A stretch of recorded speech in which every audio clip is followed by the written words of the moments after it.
Throughout Season 3, we have explored leverage, fragility, liquidity pressure, recurring obligations, lifestyle rigidity, and structural vulnerability.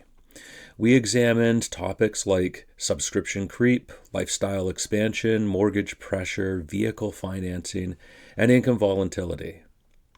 And one major pattern emerged repeatedly. Financial fragility is rarely caused by one catastrophic decision. Instead, fragility usually emerges gradually through structural rigidity, recurring obligations, weak liquidity, and systems that cannot adapt when uncertainty arrives. But now we arrive at a major transition point, because once the system becomes measurable, once liquidity can be analyzed, once leverage can be understood, once recurring surplus can be forecasted, and once fragility can be identified, a new question emerges. What does a strong financial system actually look like? That question becomes the foundation of adaptive financial architecture. Most personal finance systems focus primarily on budgeting, debt reduction, and short-term financial stability. But resilient systems require something much deeper. They require intentional architecture. This is a major conceptual shift. We are no longer asking, can the household survive today? Instead, we begin asking, can the system adapt tomorrow? Can it absorb uncertainty? Can it achieve future goals? Can it preserve flexibility under changing conditions? This changes the entire framework because strong systems are not accidental. They are engineered intentionally. Before any system can improve, it must first understand what it is targeting. Corporations benchmark constantly. They benchmark liquidity, leverage, profitability, operating margins, cash flow, productivity, and capital allocation. Why, you may ask?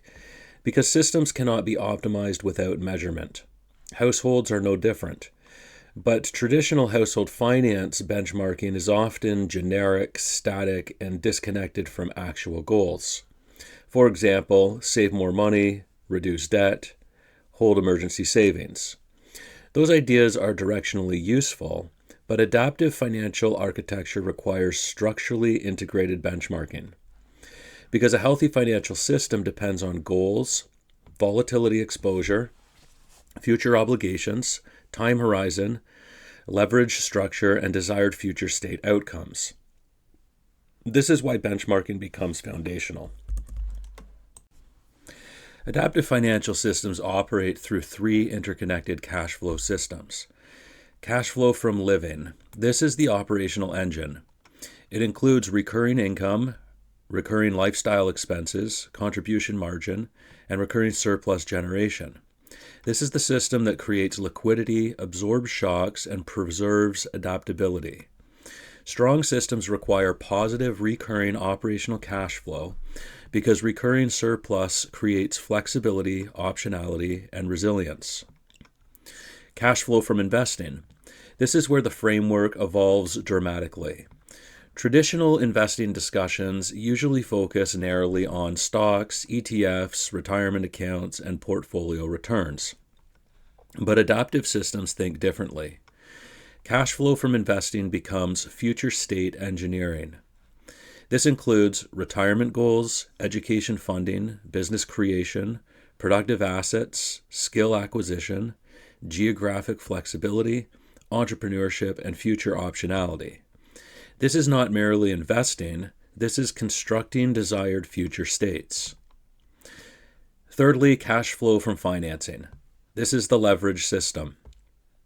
Financing creates infrequent inflows followed by recurring outflows. Examples include mortgages, vehicle loans, consumer financing, and debt servicing obligations. And while financing can accelerate growth, it can also create rigidity.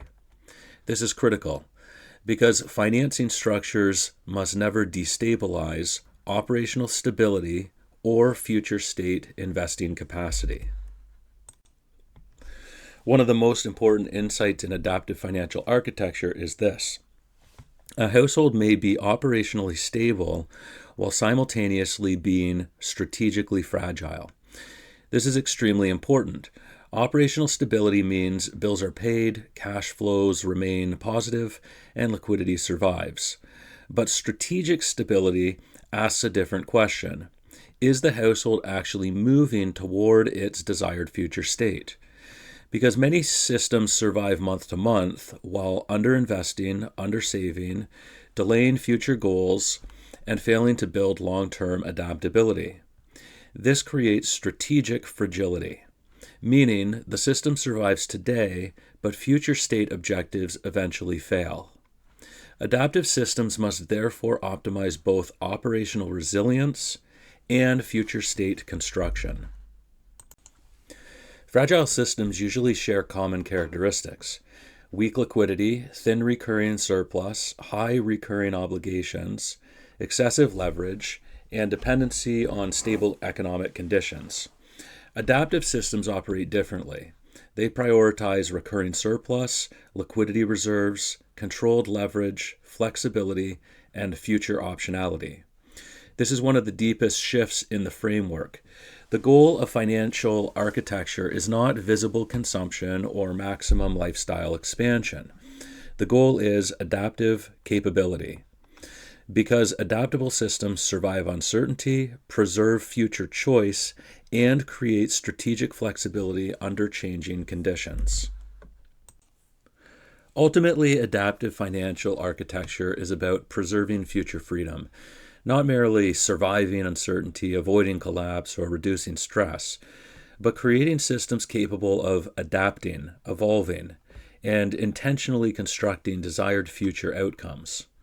Strong systems preserve liquidity, maintain recurring surplus, control leverage, and align present decisions with future objectives.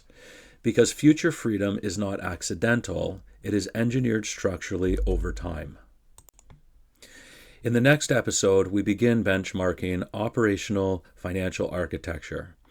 We'll examine recurring surplus generation, liquidity targets, leverage structures, and how adaptive systems create the foundation required for future state construction.